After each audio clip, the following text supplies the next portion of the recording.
Feliz tardes, queridos radioescuchas de Umesit Radio. Estamos en tu programa Cátedra, una nueva semana. La verdad, muy contenta de tenerlos por acá. Hoy tenemos invitado especial y un tema súper diferente. Vamos a hablar sobre la introducción al derecho internacional de la pesquería, algo nuevo para Cátedra.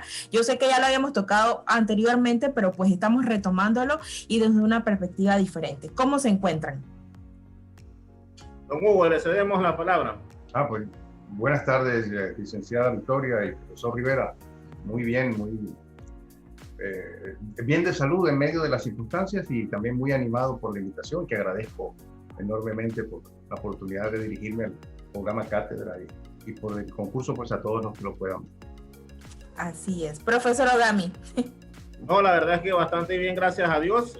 Nuevamente agradeciendo siempre al espacio de Cátedra Radio por siempre permitirnos hacer de las nuestras, porque quiero agradecer primero a los participantes del día sábado que estuvieron en el evento de presentación de la 12ª versión de la revista Cátedra, y bueno, tuvimos un quórum bien aceptable y donde los expositores, en este caso que a su vez eran articulistas, lograron presentar sus diferentes literaturas, así que de verdad que nos fue muy bien el programa, agradeciendo también a los articulistas por su participación. Y por si nos quedamos cortos de tiempo al final, recordando, como todos los programas, tenemos entonces el tercer Congreso de Derecho Penal y Criminalística para los días 5 y 6 de diciembre, de 8 de la mañana a 5 de la tarde, jornada extensiva, pero valiosa, vale mucho la pena lo que vamos a tener ese día en el evento, más de 10 expositores locales e internacionales, así que totalmente válido que participen, que se entusiasmen, y bueno, recordar que para los estudiantes de criminalística es válido como opción de grado de técnico. Y bueno, el día de hoy nos acompaña don Hugo Alsina, que en efecto ya ha formado parte de la Casa Umesit a través de una ponencia que realizó precisamente bajo el mismo concepto del nombre que le hemos puesto al programa de hoy, el de Introducción al Derecho Internacional de Pesquería, porque en efecto no vale la pena entrar tan de lleno si la mayoría no estamos contextualizados con lo que es esta temática, porque realmente es una temática especial, no es lo común del día a día que uno vive como ciudadano, o por lo menos no el común y corriente. Hay algunas personas que sí vivirán su día a día con este tema, con esta temática, pero son los menos, por decirlo así, pero no deja de ser el tema muy interesante y de repente hasta de lo que siempre tratamos en cátedra y en los diferentes eventos, tratar de tocar temas que no son tan de aula, que a veces escapan a esa realidad. Así que, don Hugo, para empezar con nuestro primer bloque, conociendo al invitado, como siempre, le cedemos la palabra a nuestro invitado para que sea él quien se presente ante nuestra audiencia y les cuente entonces, en este caso, quién es el doctor Hugo Alsina. Muchas gracias. Esta para mí va a ser la mejor parte porque a mí me gusta mucho hablar de mí mismo. Así que si me extiendo mucho, usted me corta y me dice, mire, ya vamos a la otra parte. Tranquilo. Pero, sí, bueno, yo soy abogado egresado de la Universidad Central de Venezuela. Va a ser cosa de 30 años dentro de unos pocos meses, o sea que ha pasado un tiempo ya. Y tras haber egresado de la universidad, pues yo hice una especialización en comercio marítimo internacional en la mención de derecho marítimo. Y entonces obtuve un título de especialista que me ha llevado pues a trabajar en el área marítima inicialmente, pero casi de inmediato en la parte de la pesca. Y por esa razón he estado en pesca prácticamente 27 años, para 28 años dentro de muy poco. Entonces, de esa cuenta, pues, yo he estado trabajando como abogado especializado en esa materia de la pesca desde más o menos 1993, cuando tuve el honor de ser el segundo asesor jurídico de la muy recientemente creada Autoridad de Pesca de Venezuela. En aquella época se llamaba Servicio Autónomo de los Recursos Pesqueros y Acuícolas. Y entonces en esa capacidad estuve un tiempo para luego fundar una dirección de asuntos pesqueros internacionales. que ha sido una cosa proverbial porque fue la que ha prácticamente definido mi trabajo en lo sucesivo. Entonces, yo fui director durante unos años, hasta 1999, cuando con el cambio de gobierno que entró, yo aproveché de hacer una salida honrosa hacia un trabajo con una compañía transnacional que me llevó a vivir a Guatemala por 10 años, desde 1999 hasta 2009. Y entonces, ahí pues estuve trabajando también con el gobierno de Guatemala, fui el asesor de asuntos pesqueros internacionales, lo cual pues revela que yo la parte internacional de la pesca la he estado viviendo profesionalmente desde siempre. Y ya en 2009 pues me vine a vivir a Panamá por razones de trabajo y he estado residiendo aquí pues de manera continua. Yo combiné mi actividad profesional con la docencia, y la docencia ejercida desde muy temprano porque en mi universidad, la Universidad Central, es una universidad fundada en la colonia que estaba próxima en aquella época a cumplir 300 años de vida, y ya los cumplió y pasó. Entonces ellos tenían una cosa muy interesante, que eran unos cargos de ayudante de investigación y de preparador, que eran cargos docentes, eran miembros del personal docente junior, remunerados, por cierto, no eran mal pagados, no trabajaba 3 horas al día, entonces trabajaba, a mí me tocó ayudar en publicaciones como esta, que es una publicación periódica donde se analiza artículo por artículo cada norma del Código Civil, poniendo doctrina, jurisprudencia, aparte del texto propiamente dicho de la norma. Entonces, como ese trabajo hice varios días, tuve oportunidad de dar clase y saber si me gustaba o no me gustaba la investigación y la docencia universitaria, que terminó gustándome naturalmente, y ya graduado pues fui profesor en mi universidad y fui profesor en mi escuela de posgrado. Y en Guatemala pues también fui profesor muchos años, desde 2002 hasta 2009, cuando me emigré para acá. Tuve la fortuna de ayudar a construir una maestría en política y derecho internacional con un politólogo en el Instituto de Estudios Políticos. Él hizo la parte de política internacional y yo hice la parte jurídica. Y fui profesor allí unos años, y después quedé como profesor que me invitaban ahí cada cierto tiempo para dar alguna conferencia o alguna cosa. Y aquí en Panamá sí es que no he tenido ocasión de ejercer la docencia, salvo alguna vez que me han invitado. Y bueno, como yo siempre digo, a mí me gusta mucho escucharme, pues yo acepto, pero tal vez el gusto no lo comparte todo el mundo, ¿no? Pero más o menos esa es la historia hasta acá. Yo me he especializado pues en la parte internacional de la pesca. La parte nacional la manejo pues de forma episódica. Cuando me toca ver un caso en algún país en particular, pues ya me familiarizo yo y con abogados locales. Pero lo mío es lo internacional, que es muy uniforme y es muy general en todo el mundo. Básicamente son las mismas normas, ¿no? Eso podría decir de mí, pues, no aburrirles tanto. No, excelente el aporte de don Hugo, y de verdad que una experiencia valiosísima la que tenemos hoy en Cátedra para entonces compartir con todos los que nos ven y nos escuchan. Así que recapitulando ahí sobre algunos de los temas que tocó, me llamó mucho el tema inicial con respecto a su trayectoria profesional desde un enfoque de la investigación y la producción literaria. ¿Qué tan importante desde la perspectiva de don Hugo Alsina es el hecho de que el abogado se vaya familiarizando con este tipo de ejercicio? Porque se puede mencionar que en alguna medida es parte de la misma profesión. ¿Qué considera usted, don Hugo? Mire, yo agradezco mucho esa pregunta porque es crucial, ¿no? Para los abogados el lenguaje es nuestra arma o nuestro instrumento de trabajo. Y entonces el lenguaje tiene que ser manejado, por supuesto, con maestría.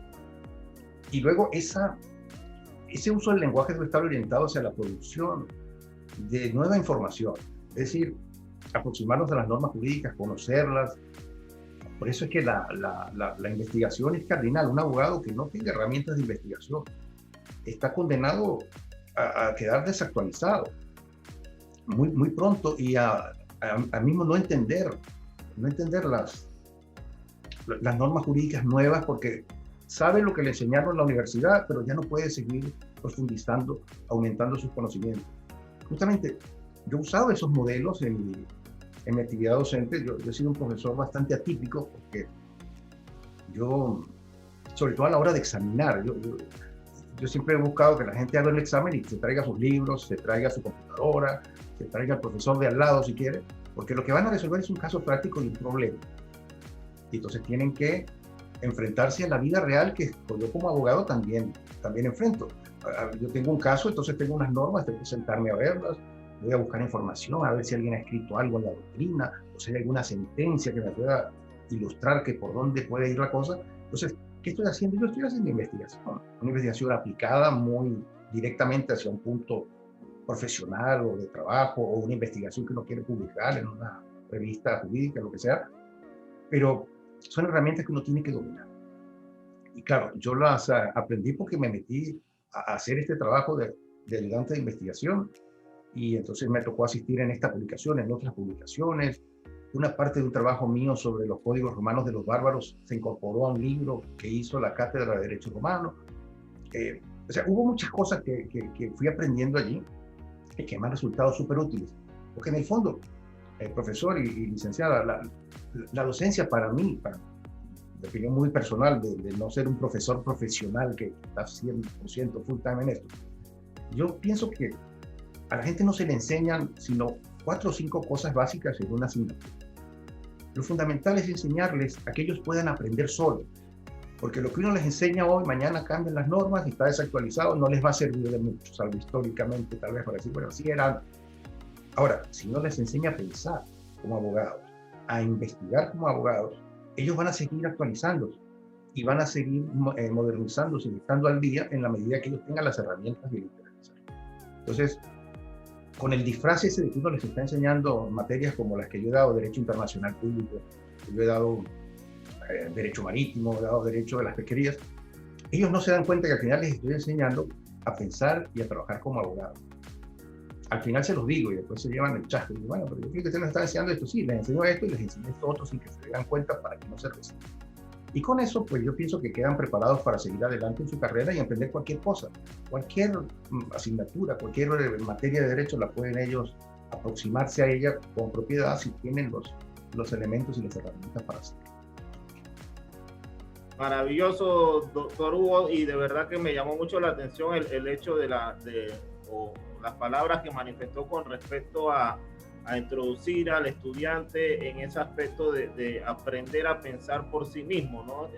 Pareciera que no fuese tan necesario a nivel universitario, pero realmente es vitalísimo en el desarrollo de una asignatura y bajo un esquema que no solamente aplica al derecho de que la norma constantemente evoluciona, sino que al nivel de globalización y las transformaciones que tenemos mundialmente, aplica a casi que todas las ramas del conocimiento. Así que muy importante, y me quedaré con esa parte del programa, profe. Se lo pondré a mis estudiantes en las diferentes asignaturas para que vean cómo un abogado de 30 años de ejercicio de la profesión motiva a siempre estar debidamente actualizado. Profe, yo sé que el tema central es sobre el tema de las pesquerías, pero quiero abusar con una partecita más que usted ha mencionado en el desarrollo de su presentación, y va un poquito inclinado al uso de los diferentes textos o diferentes áreas que podemos tener nosotros del derecho para poder ampliar el conocimiento. Usted habló mucho del tema doctrinal, del tema jurisprudencial. ¿Qué tan importante es que un abogado al momento de hacer su argumentación legal se base en estos conocimientos? Dice que cada quien no es sabio en su propia opinión. Entonces, ¿qué tan importante vendría a ser esto dentro del tema jurídico, doctor Hugo? Bueno, la norma jurídica por sí sola pues, da una información de cómo el Estado ha conceptualizado que deben ser las cosas, ¿no? Y entonces establece pues, que determinados supuestos tendrán determinadas consecuencias jurídicas. Pero eso no es suficiente, porque esa norma así vista, está vista de una forma estática, sin movimiento. Está como metida en una especie como de vitrina de vidrio, así, que se ve muy bien y todo, pero está, yo diría que inasible, hasta que llega un momento en que hay que aplicarla. Entonces, cuando usted la va a aplicar es donde tiene que decir, bueno, ok, ahora, ¿cómo lo vamos a hacer? Y entonces, el conocimiento de la doctrina, de lo que otros han estudiado primero que uno, y algunas veces con mejor fortuna y con más autoridad que uno, pues sin duda que pueden ilustrar y pueden guiar cómo va a ser la aplicación de esta norma. Igual, si uno tiene un caso que está en sus manos y en un momento dado uno corre el riesgo de llevar esto hacia una instancia jurisdiccional, entonces hay que conocer cómo han fallado los tribunales.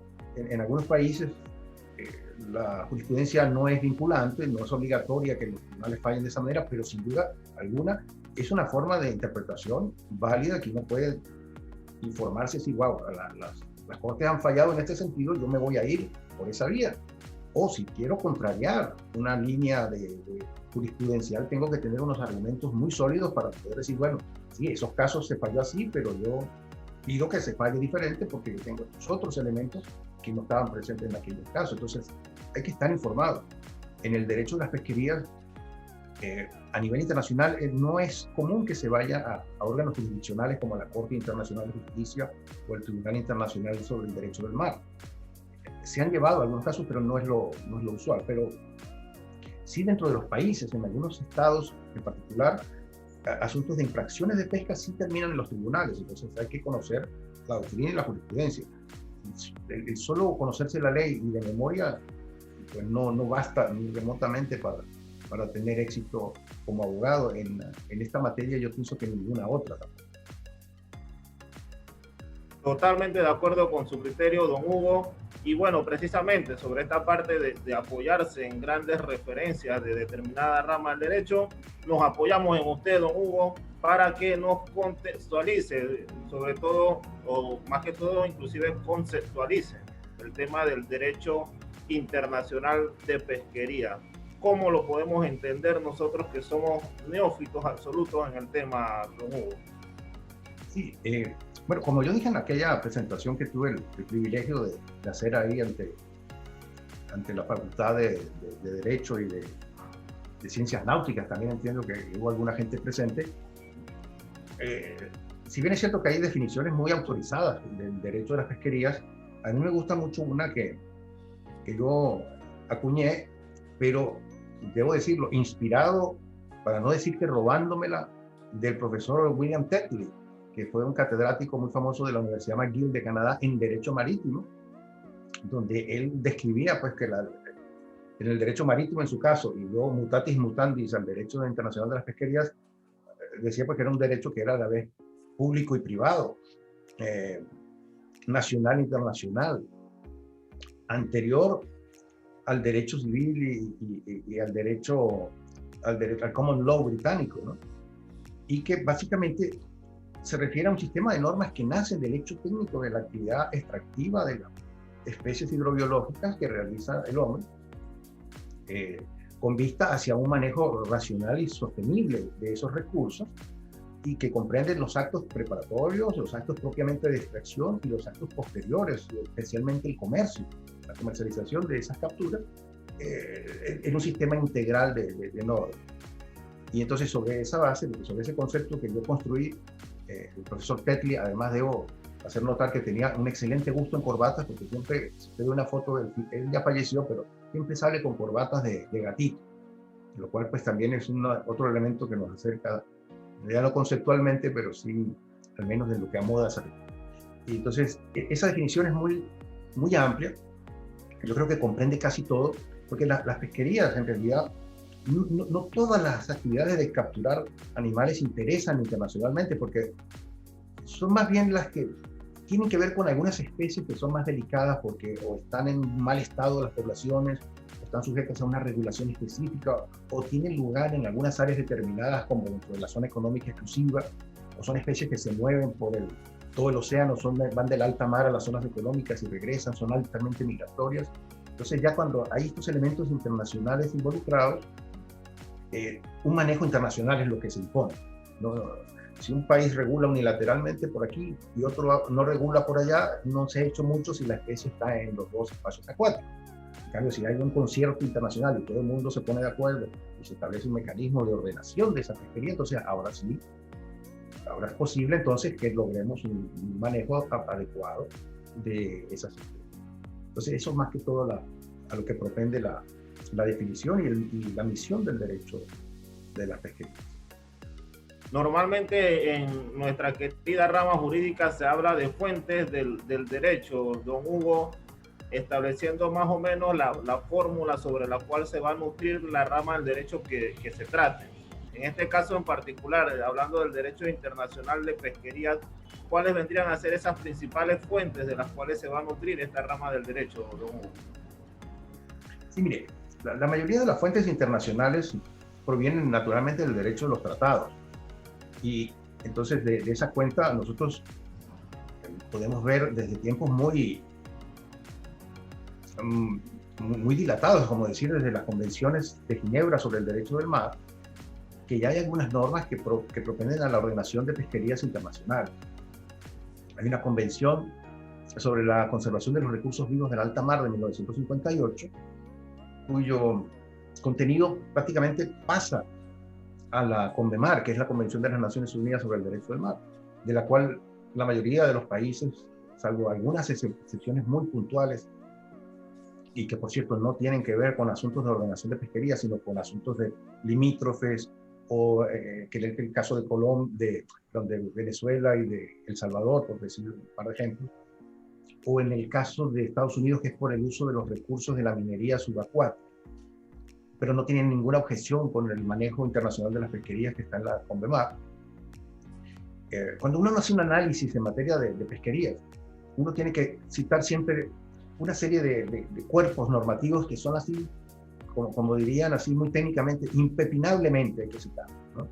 Entonces tiene que citar la CONVEMAR, para los países que son miembros, que son la Generalidad, tiene que citar un acuerdo de la FAO de 1993 sobre los buques que pescan en alta mar, el acuerdo sobre el cumplimiento. Luego hay que citar un acuerdo de Nueva York de 1995 que se hizo en el seno de las Naciones Unidas, que es un acuerdo de aplicación de la CONVEMAR sobre especies transnacionales y poblaciones de especies altamente migratorias. Hay que mirar que aunque no es un tratado formal, sino un código de conducta, hay que mirar el código de conducta para la pesca responsable, de aplicación voluntaria, pero que guía muchísimo sobre cómo deberían hacerse las cosas. No es mandatorio, obligatorio, pero sin duda refleja el estado actual del derecho internacional en la materia.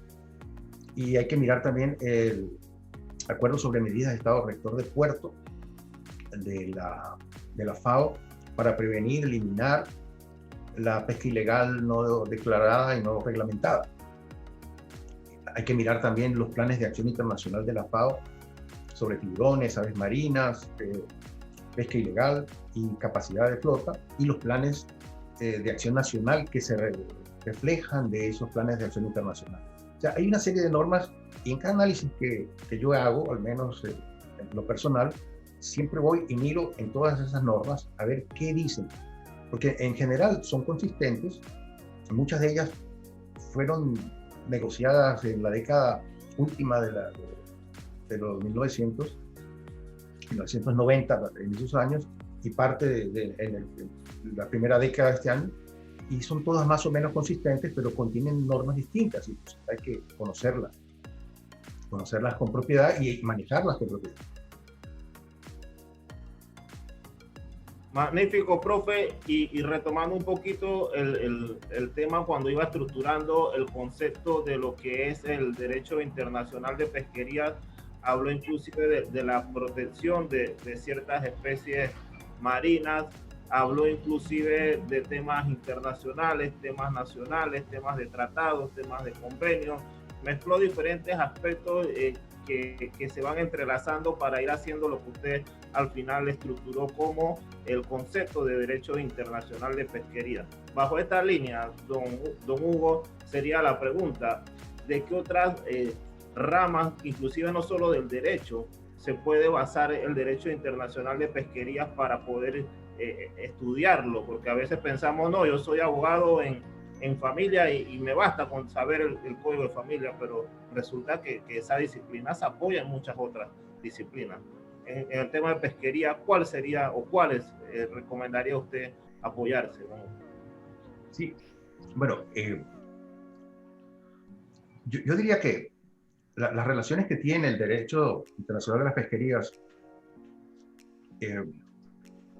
son con muchas disciplinas, por decir algunas pocas. Con el derecho internacional público, porque muchas de las normas, como yo expliqué hace un ratito, se adoptan mediante tratados internacionales, tratados que pueden ser o bien regulatorios de una determinada actividad, o bien constitutivos de una organización internacional o una organización regional para la ordenación de pesquería. Entonces, hay que conocer el derecho de los tratados.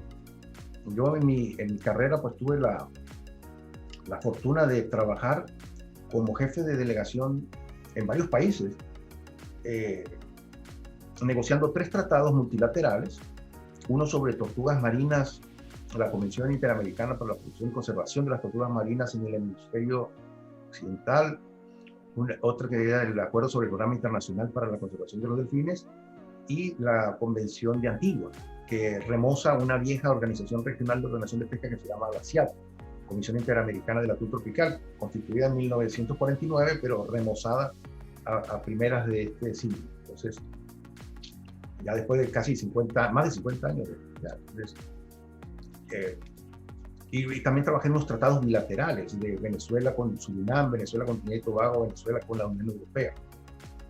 Entonces, hay que manejar el derecho internacional público y el derecho de los tratados en especial, ¿no? Luego también, cuando uno interactúa con organizaciones regionales de organización de pesca, como ellas son una especie del género organizaciones internacionales, uno debe conocer el funcionamiento, no solamente la constitución de ellas, sino las reglas internas, las resoluciones y recomendaciones que han dictado y que están en vigor. Entonces, el abogado debe conocer muy bien eso. En materia también hay que conocer el derecho constitucional, por lo menos del estado donde él trabaja, porque ahí hay una serie de normas que tienen que ver con la ordenación territorial, los espacios acuáticos, la titularidad o al menos la responsabilidad del manejo de las especies hidrobiológicas. Entonces, el abogado debe conocer esas normas y debe también saber aproximarse a las normas que son de otro estado, porque imagínense, si yo tengo un caso donde a un buque que yo represento lo han agarrado pescando en una zona de otro país, pues yo tengo que consustanciarme con el derecho de ese país, obviamente asistirme de un abogado local que conoce mejor el derecho de lo que yo pueda aprender rápidamente, pero uno debe tener esa capacidad de entender esas normas. Algunas embarcaciones, como yo mostré aquella vez, pues llevan aeronaves a bordo, llevan un helicóptero, hay que conocer el derecho de la navegación aérea. A veces las autoridades de pesca residen en el Ministerio de Defensa, como en el caso de Bolivia. Entonces hay que conocer esa parte castrense del derecho y ver cómo funciona una policía administrativa militar, como es el caso particular de ese país. Las capturas, por lo general, son objeto de operaciones internacionales de exportación e importación.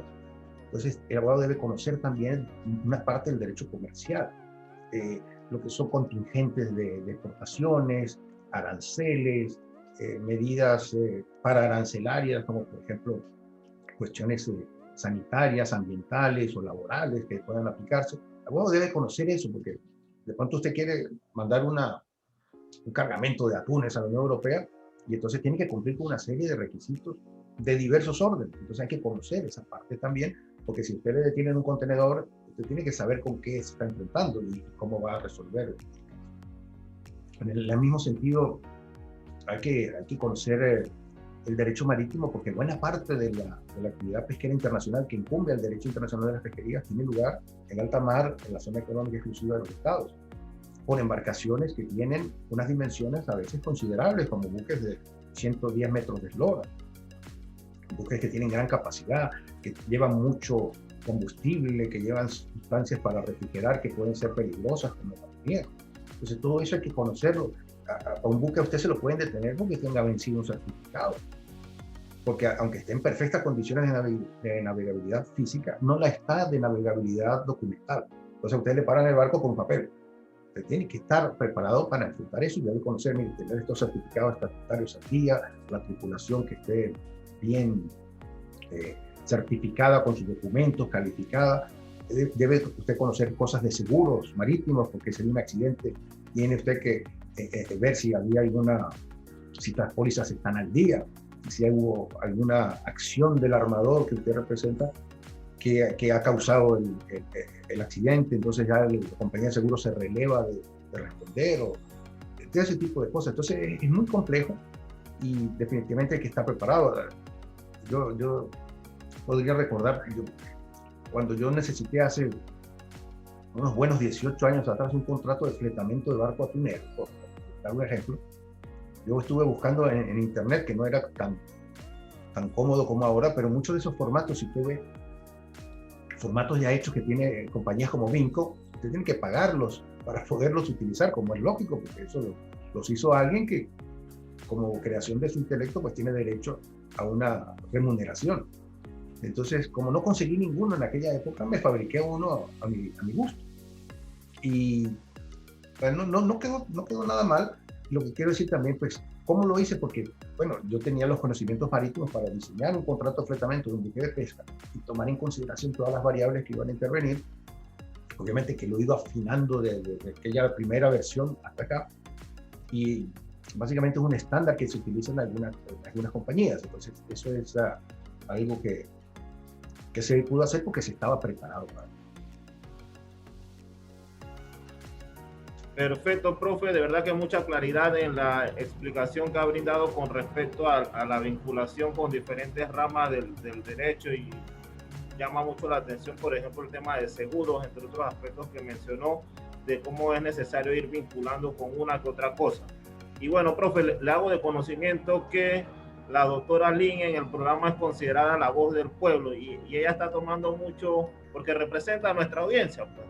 Y ella ha tomado mucho esa línea de protectora del medio ambiente, entre otros aspectos. Ella llora cada vez que ve un animalito sufrir, así que en esa línea del tema de la protección de los diferentes especies que, digamos, que tienen algún trato especial por el peligro en que se encuentran, ¿cuáles serían como las que están más estrictamente reguladas dentro de este campo, doctor Hugo? Sí. Mire, hay dos casos muy interesantes, ¿no? Un caso es el de los delfines, que son capturados incidentalmente en la pesquería de atún que tiene lugar en el Océano Pacífico Oriental. Existe un fenómeno biológico que se llama la asociación atún-delfín, donde por razones que no están absolutamente claras, pero de las cuales se cree que hay una especie como de simbiosis, donde los delfines se sirven de los atunes para encontrar las especies que ellos comen, que son básicamente sardinas y pulpos, ¿no? Clupeidos y cefalópodos. Y los delfines se sienten como protegidos de andar pero los atunes se sienten protegidos por andar con los delfines. Entonces tienen una relación así donde van nadando juntos en el Océano Pacífico Oriental. No se ve esa asociación en ninguna otra parte. Y entonces en los años 70 hubo una gran mortalidad de delfines, porque claro, lo que hacía es que para capturar el atún de aleta amarilla, que es la especie que se asocia a los delfines, lo que hacían los pescadores era que tiraban el cerco alrededor de una manada de delfines. Entonces, cercar a los delfines quiere decir que abajo están los atunes. Entonces, se cierra la red de cerco, se recobra y se sube. Entonces, muchos delfines morían ahogados, pero hablan de cantidades así bastante escandalosas, del orden de los 500.000 animales al año, que morían de una manera bastante innecesaria. Entonces, algunos pescadores, entre ellos un capitán de buques de los Estados Unidos que se llamaba Harold Medina, diseñó un paño de protección con una malla más fina que está al final del ápice de la red. Entonces, el barco empieza a hacer como una maniobra de retroceso y los delfines son botados así por el ápice como si fueran los hielos de una jarra que se está vaciando en un vaso. Y también se tiran unos buzos ahí con unas balsas y agarran a los delfines y los sacan. Entonces, la mortalidad se ha reducido muchísimo, a unos niveles que son, desde un punto de vista estadístico, insignificantes. En el año 92 se hizo una cosa que se llamaba Acuerdo de la Joya, que era como una especie de acuerdo intergubernamental, pero no tenía la forma de un tratado, ni mucho menos, donde se hicieron como unos planes para reducir la mortalidad de delfines el primer año a 19.000, después a 17.000 delfines. El programa fue muy exitoso y el primer año se logró el objetivo del último año, que eran como 5 o 6 años, de llegar a menos de 5.000 animales muertos. Pero fíjese, de 500.000 a 5.000 es una reducción muy significativa, es del 90%. Entonces, ¿qué pasó? Que el 99%. Bueno, entonces, ¿qué ocurrió? Que mientras se lograron y se fueron perfeccionando estas maniobras, estos equipos para el rescate y el salvamento de delfines, se hicieron estudios de abundancia y se determinó que más o menos en el Pacífico Oriental hay unos 10 millones de individuos, o eso es lo que había hace unos años atrás. Y entonces, una mortalidad de delfines certificada del orden de menos de 1.000 animales al año es estadísticamente cero. O sea, no es un problema ya de sostenibilidad de esa población, porque más mueren por depredación natural, por peleas entre ellos, por enfermedades, por otras causales, contaminación del medio, antes que por la pesca. Entonces, en ese sentido, la pesca reaccionó muy bien y hizo un plan para resolver un problema.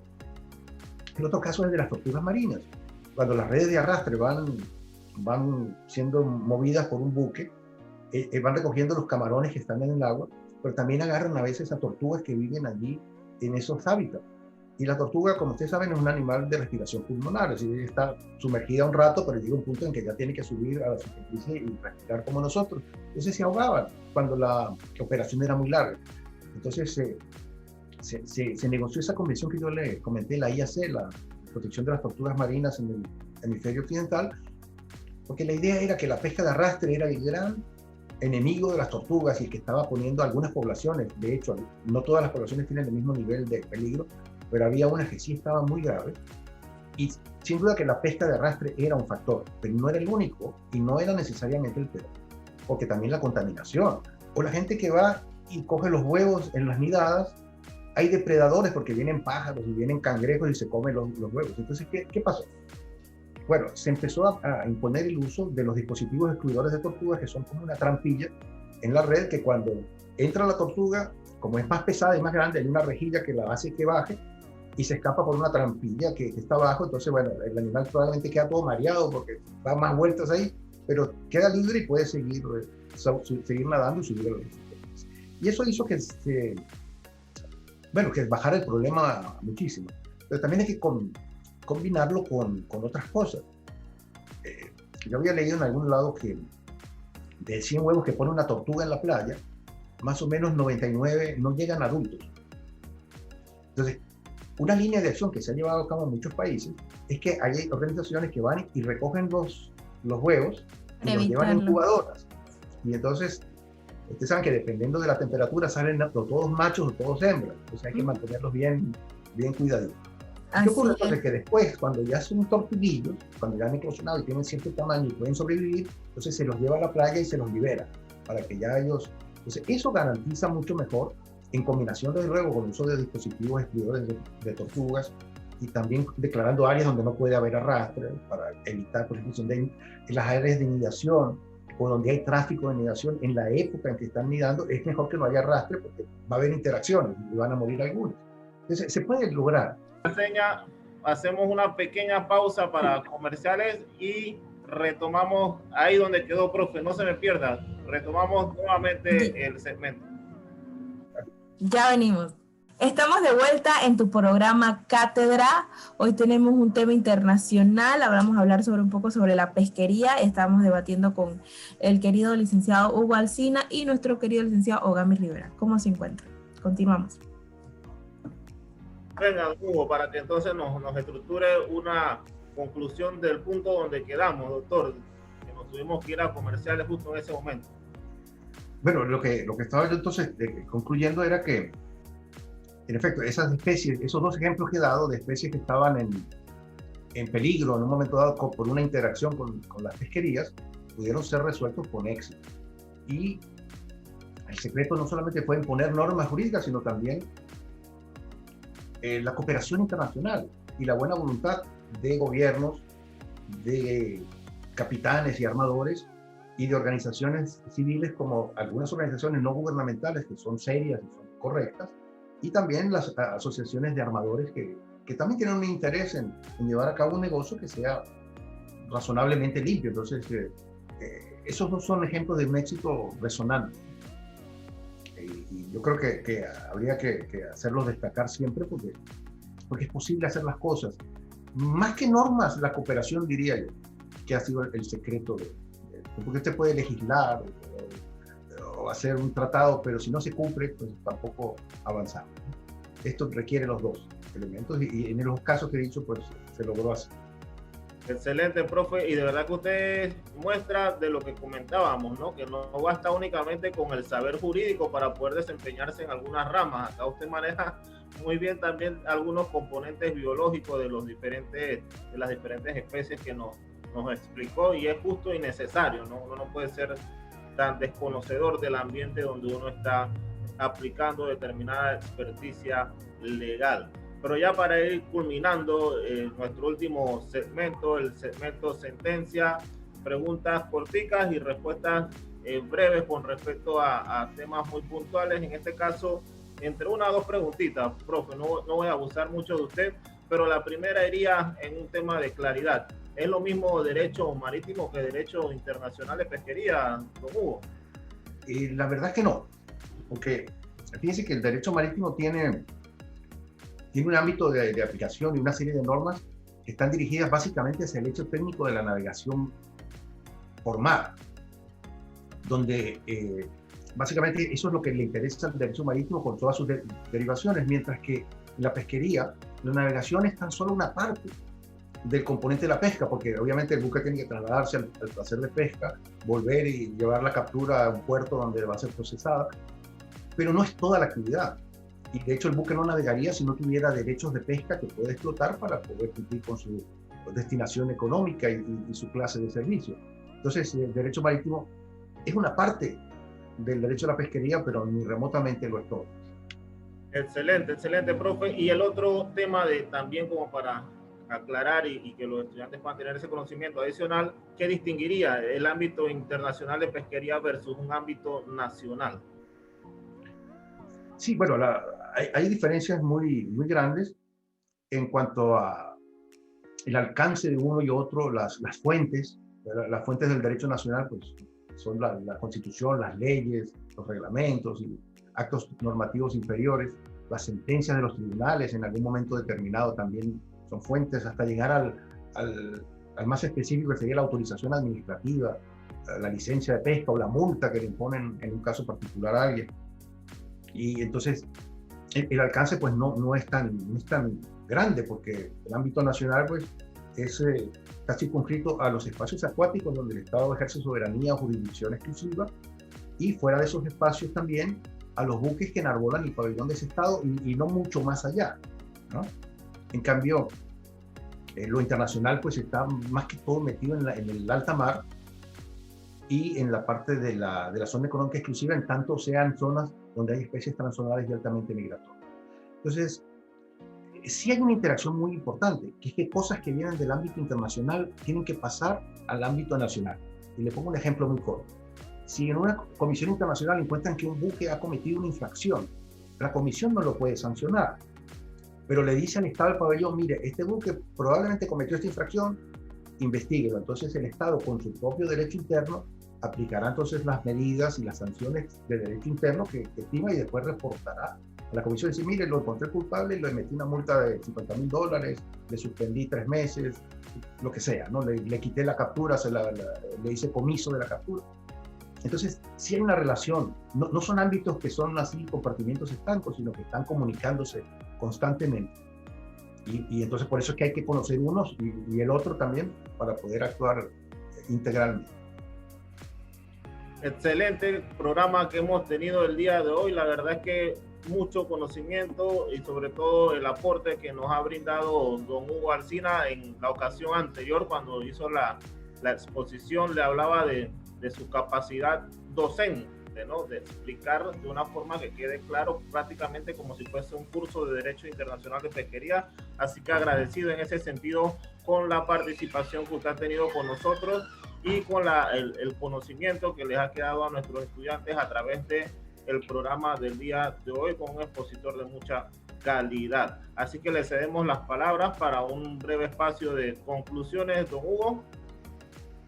Sí, bueno, yo había mirado, preparándome para el programa, había mirado la participación de Panamá en distintas organizaciones internacionales.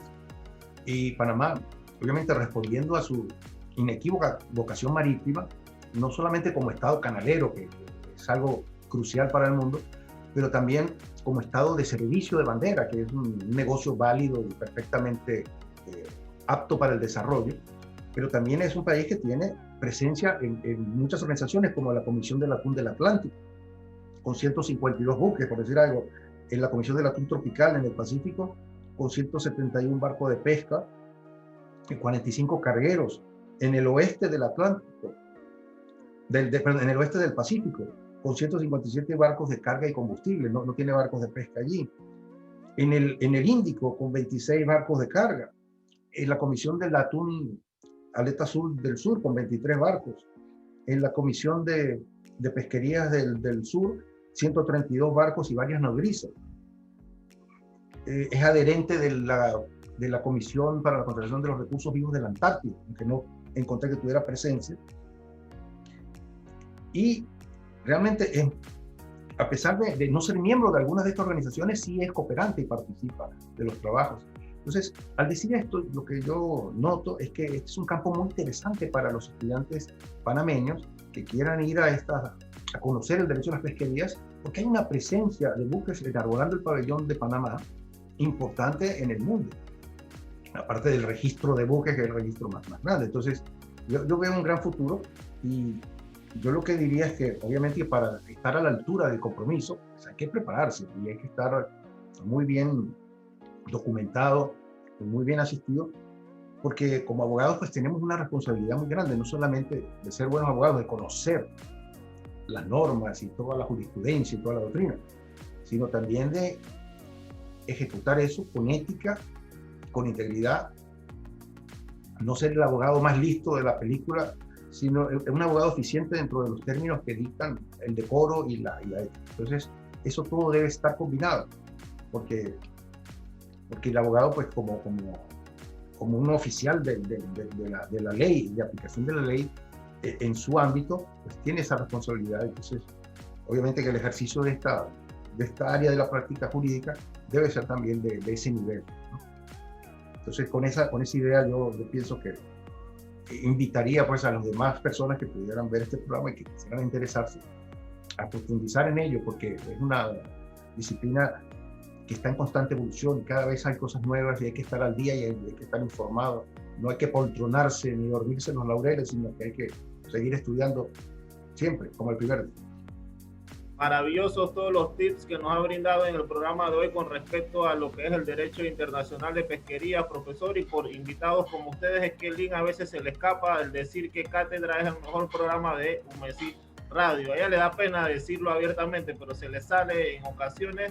Así que agradecido, profesor. Las puertas de Cátedra y de UMESIT están totalmente abiertas para usted y sobre todo para el conocimiento y la academia. Joven Lynn. Bueno, la verdad es que ha sido muy interesante, nutrido y enriquecedor el programa de hoy. La verdad espero, pues, como dice el profesor Ogami, tenerlo nuevamente por acá. La verdad es que me siento muy complacida y pues espero que todos nuestros radioescuchas también puedan compartir y aprender un poco más aquí en Cátedra. Nos vemos la próxima semana. Hasta luego. Buenas tardes. Hasta luego.